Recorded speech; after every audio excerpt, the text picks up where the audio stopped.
So as we know from April this year, the employer national insurance increased from 13.8% to 15%. What also happened in that area was that the NIC threshold for employers national insurance went from 9,100 down to 5,000.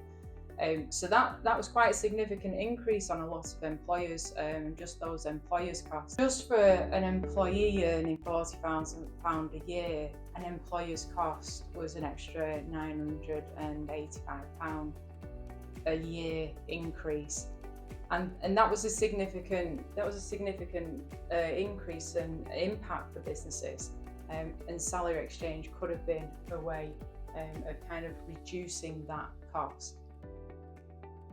So if you break it down into the two sides, so the person who is not using salary exchange at the moment, and if we assume that their contributions are with in what we would call a contract-based scheme, so a normal sort of workplace pension where the money's coming out of somebody's net pay,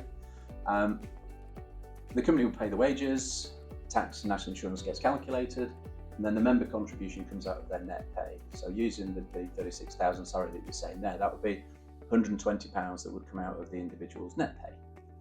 That would go across to their pension provider, and the pension provider would claim back standard rate tax relief, so that would be £30 in that example, which would mean there'd be £150 going into that individual's pension, plus obviously the company contribution would be in addition to that. With regards to salary exchange, as I mentioned earlier, all you're doing is really changing the order of the events. So effectively, instead of it coming out of somebody's net pay, they're actually saying, don't pay me that money, so don't pay me £150 of my wages as salary, and you pay that as an additional £150 worth of pension contribution.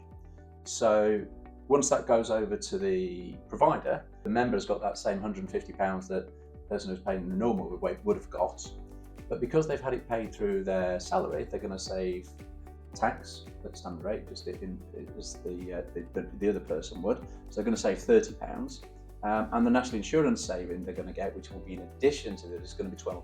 So just assuming here that that's based on the 8% national insurance rate. So in that particular example, that person's going to go home with £12 more in their take-home pay and have exactly the same amount of money going into the pension scheme. And the added bonus to that, which is where it makes it very sort of win-win from an employer and an employee perspective, is the employer's going to save £22.50 in company national insurance as well. So this does really make it very, very beneficial for both parties.